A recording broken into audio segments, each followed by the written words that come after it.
Class 12 के सारे बच्चे अब एक ऐसे चैप्टर पे आए हैं जो आप लोगों का हाफ कोर्स, आधा कोर्स कंप्लीट कर देता है। ये आपकी बुक में चैप्टर नंबर शायद 6 है, आई थिंक चैप्टर नंबर 6 है। अकॉर्डिंग टू यू बुक की चैप्टर नंबर 5 है, पार्टनरशिप का चैप्टर नंबर 5 है। और अगर पहला चैप्टर हम देखें एनपीओ, नॉन प्रॉफिट ऑर्गेनाइजेशन, गैर व्यापारिक संस्था, तो उसको मिलाकर ये आपका छठवां चैप्टर है। मतलब यहाँ आपका हाफेरली, सॉरी यस आप बोल सकते हो, क्वार्टरली तक का सिलेबस कंप्लीट होता है और इसके बाद केवल 8 चैप्टर्स बचेंगे रिमेनिंग, जो छोटे छोटे चैप्टर्स हैं। अभी तक हमने जितना समय, जितना टाइम पिछले 6 चैप्टर्स को दिया है, इसे मिलाकर 6 चैप्टर्स को जितना टाइम हम देंगे उतना ही टाइम बचे हुए 8 चैप्टर को देना पड़ेगा। ठीक है, मतलब हमें पढ़ते हुए आज 3 महीने हो चुके हैं और इन 3 महीनों में, 3 से 4 महीनों में हम लोगों ने 6 चैप्टर कंप्लीट किए, तो अगले 2-3 महीनों में हम बचे हुए 8 चैप्टर्स कर सकते हैं, क्योंकि बचे हुए 8 चैप्टर्स इतने लेंथी और इतने बड़े नहीं हैं, छोटे छोटे चैप्टर थे और जल्दी जल्दी खत्म होते हैं। यहाँ तक का जो कोर्स है 12th क्लास के अकॉर्डिंग ये आपके हाफ मार्क्स में डिवाइड है, मतलब यहाँ तक 50 नंबर का सिलेबस होता है कंप्लीट। यहाँ तक अगर आपका पेपर 100 मार्क्स का है तो 50 नंबर तक यहाँ तक आता है और अब आपकी पार्टनरशिप एंड होगी।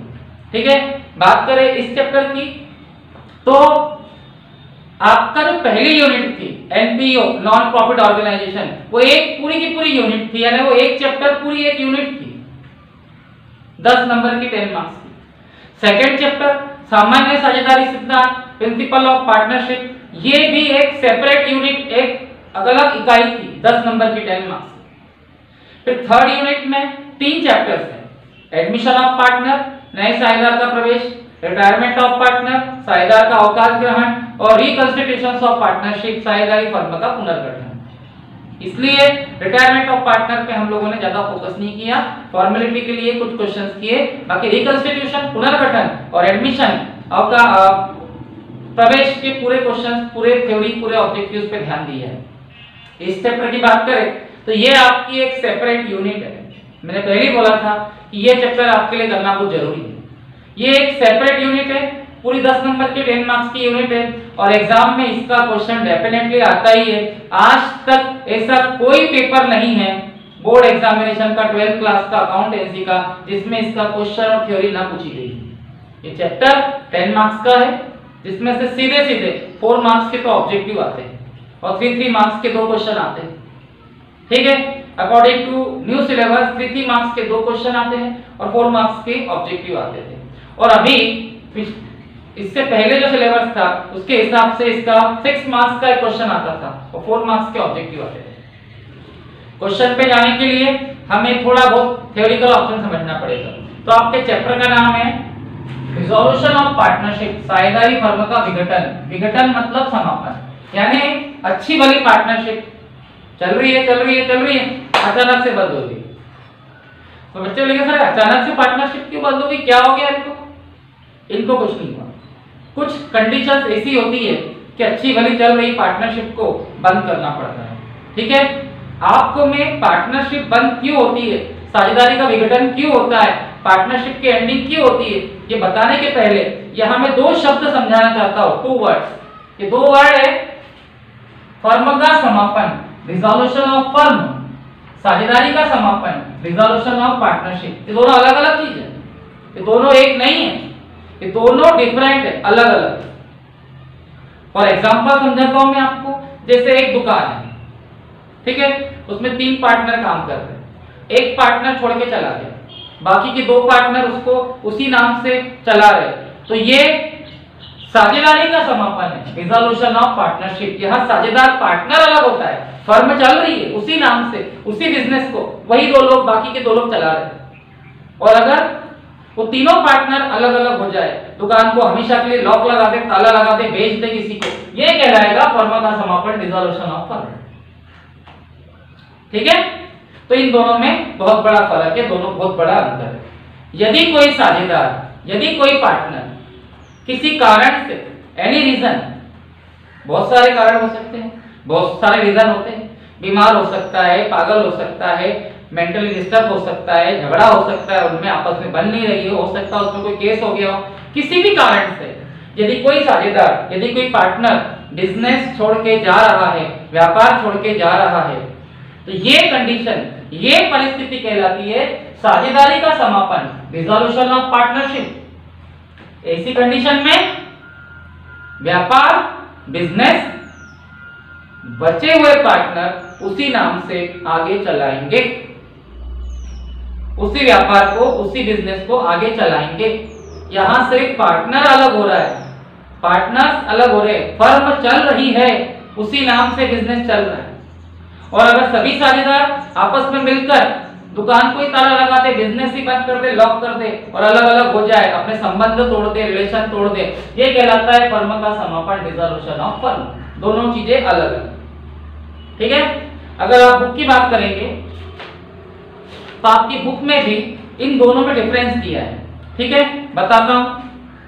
आपको ध्यान रखना है कि मैं आप लोगों को ये चैप्टर प्रोफेसर राठी की बुक से करवा रहा हूं, तो जब मैं थ्योरी समझाऊंगा तो आप अपनी बुक ओपन करके रखें, ठीक है।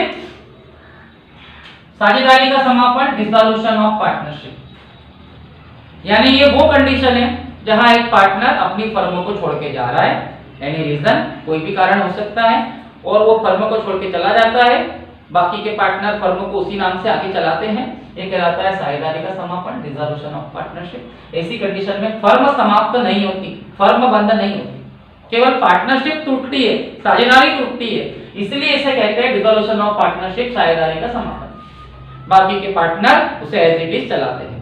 और अगर सभी पार्टनर, सभी साझेदार अपना संबंध तोड़ ले, रिलेशन तोड़ ले, बिजनेस को हमेशा के लिए बंद कर दे, दुकान ही बंद हो गई, फैक्ट्री बंद हो गई, उनका बिजनेस लॉक हो गया, खत्म हो गया, ये कहलाएगा फर्म का समापन, डिसॉल्यूशन ऑफ फर्म। अभी तो क्या फर्क है? सबसे बड़ा फर्क संबंध विच्छेद, रिलेशन का टूटना। जब फर्म का समापन होता है, डिसॉल्यूशन ऑफ फर्म, तो सभी साझेदारों का, सभी पार्टनर का संबंध, रिलेशन एक दूसरे से टूट जाता है, वो अलग अलग रास्ते पे चले जाते हैं। लेकिन साझेदारी के समापन में, डिसॉल्यूशन ऑफ पार्टनरशिप में ऐसा नहीं होता। यहाँ जो पार्टनर गया उसका संबंध, उसका रिलेशन टूटता है, बाकी के बचे पार्टनर बिजनेस को उसी नाम से चलाते हैं। नंबर 2, बिजनेस पे क्या इफेक्ट पड़ता है? जब फर्म का समापन होता है, फर्म का डिसॉल्यूशन होता है, तो बिजनेस हमेशा के लिए बंद हो जाता है। लेकिन जब साझेदारी का समापन होता है, डिसॉल्यूशन ऑफ पार्टनरशिप, तो बिजनेस बंद थोड़ी होता, पार्टनर चला जाता है, बिजनेस को बाकी के पार्टनर उसी नाम से चलाते हैं। हिसाब किताब, अकाउंट मेंटेन करना। जब फर्म का समापन होगा, डिसॉल्यूशन ऑफ फर्म, तो डेफिनेटली फर्म हमेशा के लिए बंद हो रही है, तो हिसाब किताब, अकाउंट मेंटेन एक ही बार होगा क्योंकि वो फाइनल होगा, उसके बाद तो फर्म बंद हो जाएगी।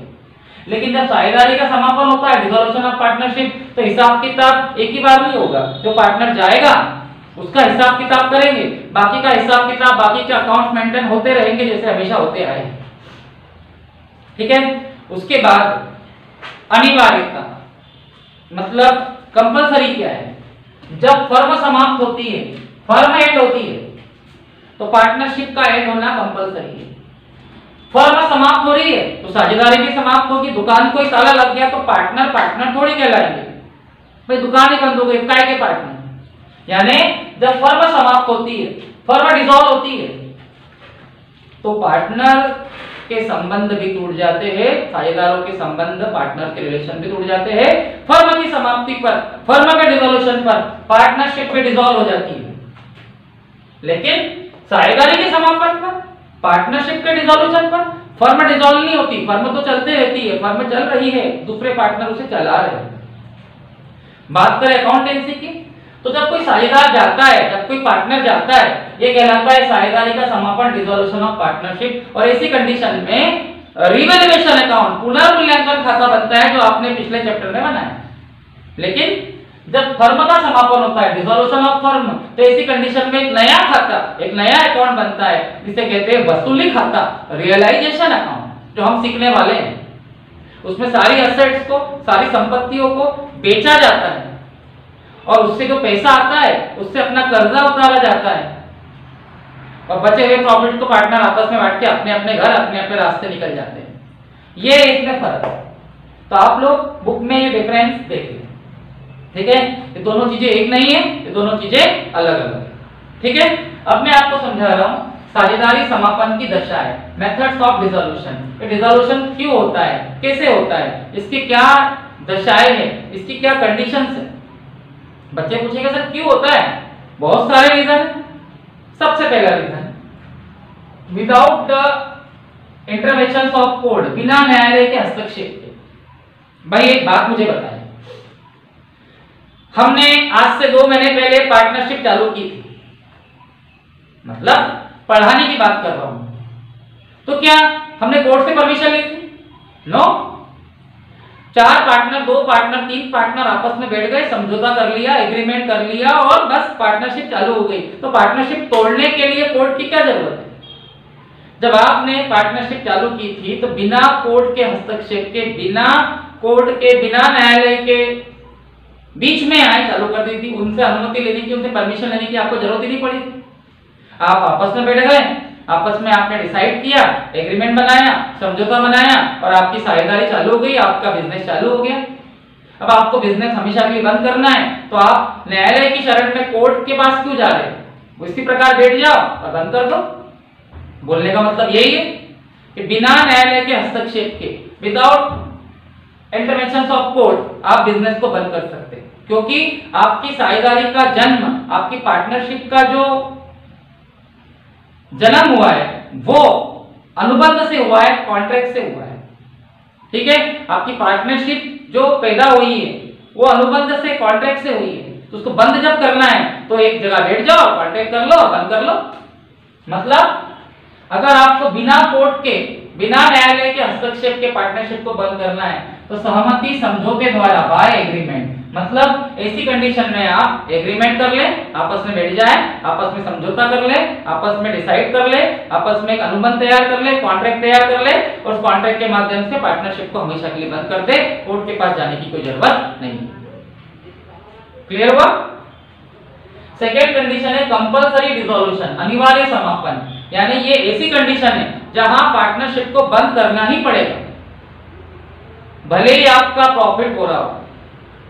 कुछ लोग सोच रहे होंगे भैया बिजनेस को लॉस हो रहा होगा इसलिए बिजनेस बंद कर रहे हैं। बिल्कुल सही सोच रहे हैं, यही तो सोच होनी चाहिए। अगर आपसे पूछा भाई दुकान बंद क्यों है, कल तक तो चल रही थी, आज ताला क्यों लगा, तो एक ही रीजन हो सकता है जो सबके माइंड में आएगा कि नुकसान हो रहा होगा, लॉस हो रहा होगा, पैसा डूब गया होगा इसलिए बिजनेस बंद कर दिया। ऐसा हमेशा तो नहीं होगा, कोई और रीजन भी तो हो सकता है। तो वही समझाने जा रहा हूं मैं। कंपल्सरी डिसोल्यूशन, अनिवार्य समापन।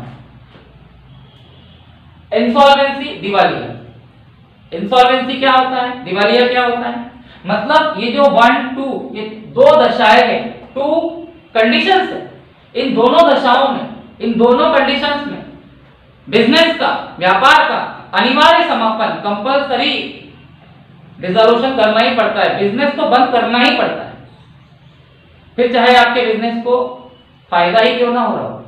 बताता हूं। कंपल्सरी डिसोल्यूशन, अनिवार्य समापन में क्या होता है? इंसॉल्वेंसी, दिवालिया। अगर आपके फर्म के सारे पार्टनर, सभी साझेदार दिवालिया हो जाए, इंसॉल्वेंस हो जाए, मतलब उनके सिर पे कर्जा बढ़ जाए और इतना बढ़ जाए कि वो अपनी प्रॉपर्टी, संपत्ति को बेचकर भी कर्जा उतार नहीं पाए। मैंने बताया था फर्स्ट चैप्टर में कि साझेदारों का दायित्व, पार्टनरशिप की लायबिलिटीज जो होती है ना, साझेदारों के दायित्व, पार्टनर्स की लायबिलिटीज जो होती है वो असीमित होती है, अनलिमिटेड। यानी अगर उनके ऊपर कोई कर्जा होता है तो उनको अपनी निजी संपत्ति, प्राइवेट प्रॉपर्टी भी बेचनी पड़ती है। और अगर वाकई में ऐसा हो गया कि उनकी प्रॉपर्टी बेचकर भी वो कर्जा उतार नहीं पा रहे तो उन्हें दिवालिया माना जाएगा, इंसॉल्वेंस माना जाएगा। और अगर सारे पार्टनर दिवालिया हो जाए, सारे पार्टनर इंसॉल्वेंसी एक्सेप्ट करें कि हम दिवालिया हो गए, भिखारी बन चुके हैं, ऐसी कंडीशन में अनिवार्य समापन, कंपल्सरी डिसोल्यूशन पार्टनरशिप का करना ही पड़ेगा। अब आप बोलेंगे सर 4 पार्टनर है, ठीक है, चारों दिवालिया हो गए, चारों इंसॉल्वेंस हो गए, तो फिर पार्टनरशिप बंद करनी पड़ेगी। तीन हो, एक अच्छा है तो एक का एक के लिए लोड लेगा भैया, वो बोलेगा भैया आप सब दिवालिया हो गए, आप सब इंसॉल्वेंस हो गए, मैं अच्छा हूं लेकिन क्या सारा लोड मैं लूं, जाओ पार्टनरशिप बंद कर दो। यानी एक पार्टनर को छोड़कर सभी इंसॉल्वेंस हो जाए, सभी दिवालिया हो जाए, या सभी इंसॉल्वेंस सभी दिवालिया हो जाए, तो पार्टनरशिप को बंद करना पड़ेगा। ठीक है। और सेकेंड है इलीगल बिजनेस, अवैध व्यापार। सब जानते हैं पार्टनरशिप में सब कुछ सही चल रहा है लेकिन कुछ जगह पर अवैध व्यापार, इलीगल बिजनेस चल रहा है, शराब की तस्करी, ड्रग्स, ठीक है, जो भी इलीगल बिजनेस है ये एक जगह चल रहा है, तो उसको देखते हुए अगर वो सही साबित होता है तो उन्हें अपना व्यापार, उन्हें अपना बिजनेस बंद करना पड़ेगा, कंपलसरी है। ठीक है। फिर है डिसॉल्यूशन ऑफ कंटिजेंसी, आकस्मिक समापन। ये वो कंडीशन है जहां बिजनेस अचानक से बंद होता है। कल सुबह तक चालू था, कल रात तक चल रहा था, आज अचानक बंद हो गया, ये भी एक कंडीशन है। यानी कंपलसरी डिसॉल्यूशन में पार्टनरशिप को बंद करना ही पड़ता है चाहे कुछ भी हो।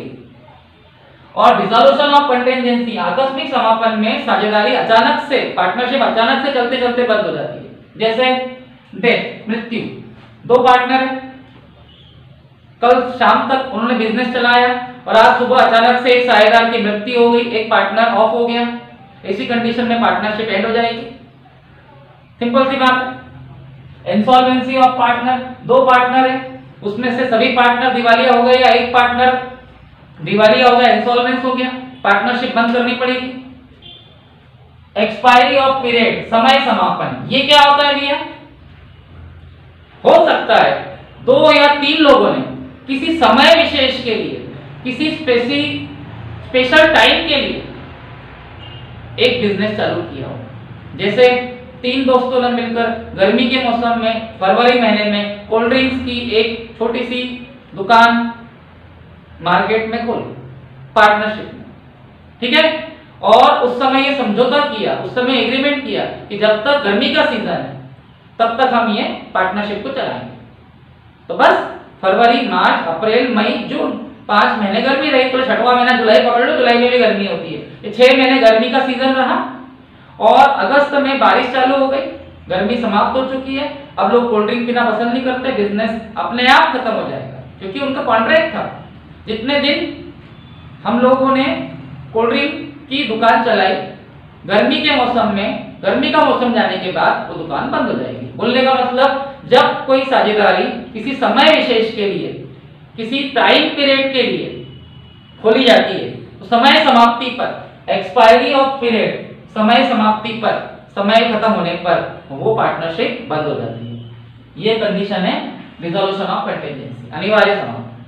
फिर है फुलफिलमेंट ऑफ ऑब्जेक्ट, कार्य की समाप्ति। मतलब आपने कोई काम, आपने कोई वर्क हाथ में लिया है और अब वो काम पूरा हो चुका है तो काय की पार्टनरशिप खत्म हो गई। पार्टनरशिप, दो लोगों ने मिलकर एक काम हाथ में लिया था, कोई प्रोजेक्ट उनको लगाना था। सपोज उनको कोई किसी फैक्ट्री में मशीनें बिठानी थी, मशीनें लगानी, 4 महीने का काम था। दो लोगों ने पार्टनरशिप में वो लिया था और मशीन के मालिक से, फैक्ट्री के मालिक से उसकी पेमेंट लेते थे। 2 लाख 3 लाख का काम था, 3 महीने खत्म हो चुके, 4 महीने खत्म हो चुके, मशीनें लग गई, स्टार्ट हो गई, फैक्ट्री चालू हो गई, पार्टनरशिप खत्म, दोनों अपने अपने रास्ते निकल गए। समय समाप्त हुआ, टाइम खत्म हुआ, पार्टनरशिप एंड हो जाती है। और जो काम हाथ में लिया था पार्टनरशिप में, अगर वो काम खत्म हो गया तो भी पार्टनरशिप खत्म हो जाती है।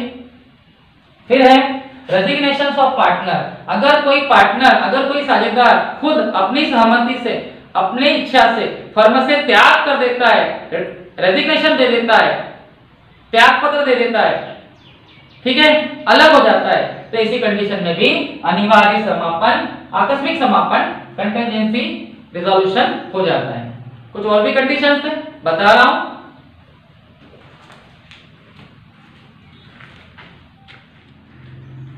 आपका साझेदारी समापन की दशाओं में पार्टनरशिप को डिसॉल्व होने की जो कंडीशन है उसमें चौथी कंडीशन है सूचना द्वारा समापन, रिजोल्यूशन बाय नोटिस। आपने देखा होगा कि कुछ साझेदारी है, कुछ पार्टनरशिप ऐच्छिक होती है, एट विल, अपनी इच्छा से बिजनेस चालू करती है, बिना समझौते के, बिना एग्रीमेंट के।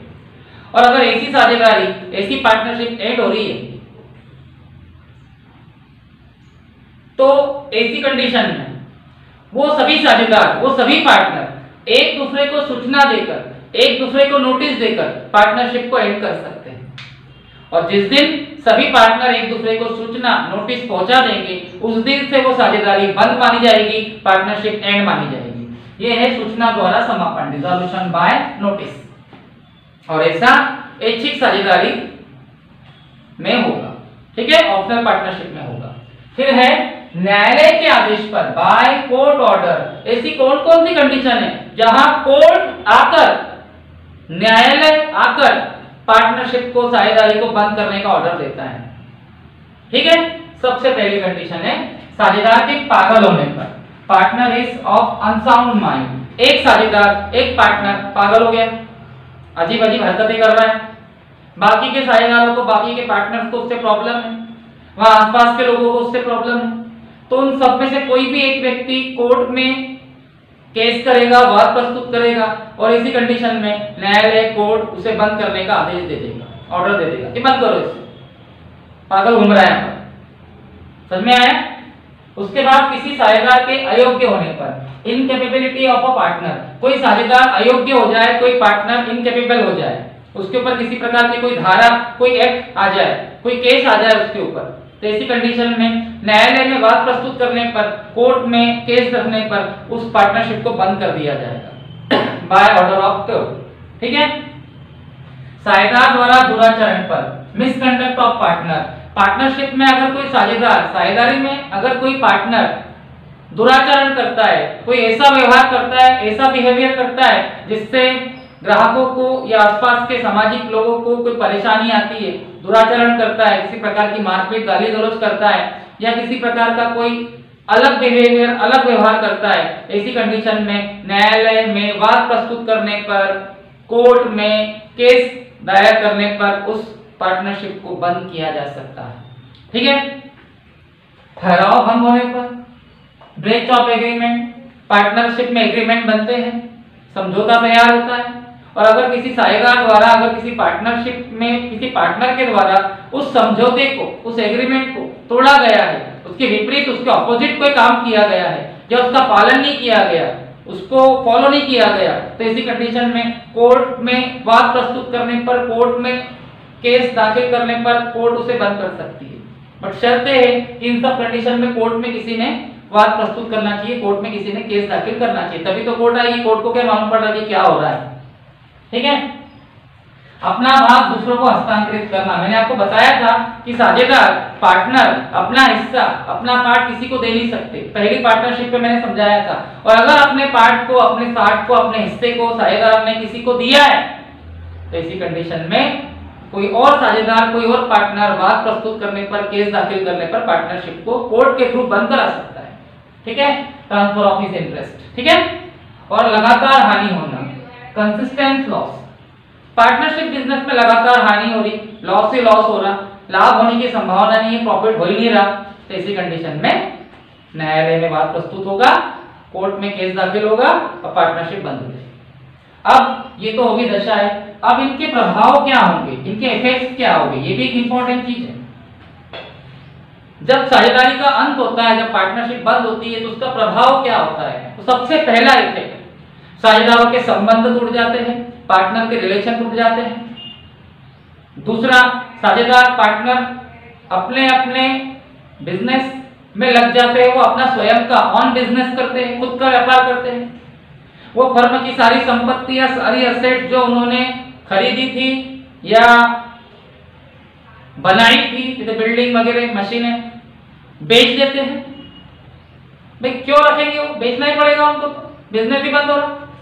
और उसे बेचकर जो पैसा आता है उससे अपना कर्जा उतारते हैं, और उसके बाद जो पैसा बचता है वो अपने अपने घर, अपने अपने हिस्से का लेके चले जाते हैं। और अगर कोई संपत्ति बिक नहीं रही, अगर कोई प्रॉपर्टी बिक नहीं रही, तो फिर उस प्रॉपर्टी को पार्टनर अपने नाम पर करके अपने घर ले जाता है, उसका पैसा वो बिजनेस को दे देता है। ठीक है। और जब तक सारी संपत्ति या जब तक सारी प्रॉपर्टी बिक नहीं जाती, और जब तक सारे कर्जे, जब तक सारे लायबिलिटीज चुका नहीं दिए जाते, पेमेंट नहीं कर जाते, तब तक साझेदारी का अंत, पार्टनरशिप का एंड माना नहीं जाता। और सब कुछ हो जाने के बाद, सारी प्रॉपर्टी सारी एसेट बिक जाने के बाद और सारे दायित्व सारे कर्जों का निपटारा करने के बाद, साझेदारी का अंत होने के बाद सर्वसाधारण को, सारी पब्लिक्स को, सारी जनता को किसी भी माध्यम से एक सूचना, एक नोटिस दे दिया जाता है कि आज से इस साझेदारी का अंत होगा, आज से इस पार्टनरशिप को एंड कर दिया जाएगा। आप अधिकतर देखते हो कि पेपर्स वगैरह में, नेट पर चीजें आती हैं। ठीक है, ये इसकी प्रोसीजर है। अब ये अकाउंट्स कितने कितने बनते हैं ये आपको अगले वीडियो में बताऊंगा, और अकाउंट बनाने का तरीका क्या है वो सब आपको समझाऊंगा। ठीक है।